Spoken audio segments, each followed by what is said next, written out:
Ano ang tunay na kahulugan ng kaligayahan? Ito ay isang kwento ng Nigerian billionaire na si Femi Otedola. Nang tanungin si Femi Otedola sa isang panayam kung ano ang bagay na nagpaligaya sa kanya sa buhay, sinabi ng negosyante at pilantropo, "Naranasan ko na ang 4 na yugto ng kaligayahan bago ko tuluyang naunawaan ang tunay na kahulugan ng kaligayahan sa buhay."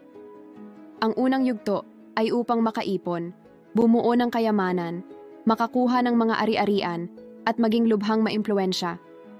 Ngunit sa yugtong ito, hindi ko nakuha ang kaligayahan na gusto ko, sabi ni Femi. Ang susunod na hakbang ay upang mangolekta ng mga mahahalagang bagay. Gayunpaman, natanto ko na ang kinang ng mahahalagang bagay ay hindi nagtatagal at ang epekto ng bagay na ito ay pansamantala rin. Ang pagkuha ng malalaking proyekto ay ang ikatlong yugto. Iyon ay noong hawak ko ang 95% ng supply ng diesel sa Nigeria at Africa. Bukod pa rito, pagmamay-ari ko ang pinakamalaking sasakyang dagat sa Africa at Asia. Ang mga inaasahan ko sa kaligayahan ay hindi rin naabot dito.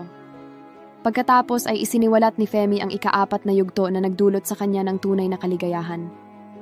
Ang ika-4 na yugto ay ang pagkakataong hinilingan ako ng isang kaibigan na bumili ng mga wheelchair para sa ilang batang may kapansanan. Ito ay para sa halos 200 katao. Agad kong binili ang wheelchair sa kahilingan ng kaibigan. Gusto niya rin na sumama ako sa kanya at personal na ibigay ang mga wheelchair sa mga bata. Siya at ako ay naghanda at pumunta ng magkasama. Doon, nang ibigay ni Femi ang mga wheelchair na ito sa mga bata, nakita niya ang kakaibang kinang ng kaligayahan sa kanilang mga mukha. Sabi ni Femi, habang pinapanood ko silang gumagalaw at nagsasaya sa kanilang mga wheelchair, bakas sa kanilang mukha ang lubos na kaligayahan. Para silang nagpipiknik sa saya at para silang nanalo sa loto. Nakaramdam ako ng totoong saya sa loob ko, sabi ni Femi.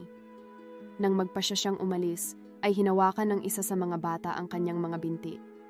Nakatitig sa mukha ko ang bata at mahigpit na hinawakan ang mga binti ko. Tinanong ko ang bata, "May kailangan ka pa ba?" Ang sagot na ibinigay sa akin ng batang ito ay hindi lamang nakapagpasaya sa akin, kundi pati na rin sa ganap na pagbabago ng aking saloobin sa buhay. Sinabi sa kanya ng bata, "Gusto kong maalala ang iyong mukha upang pag nagkita tayo sa langit, ay makilala kita at muling magpasalamat."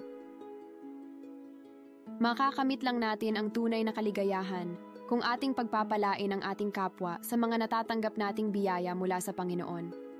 Kagustuhan ni Jesus na huwag tayong mag-impok ng kayamanan dito sa lupa, sa halip, mag-impok tayo ng kayamanan sa langit.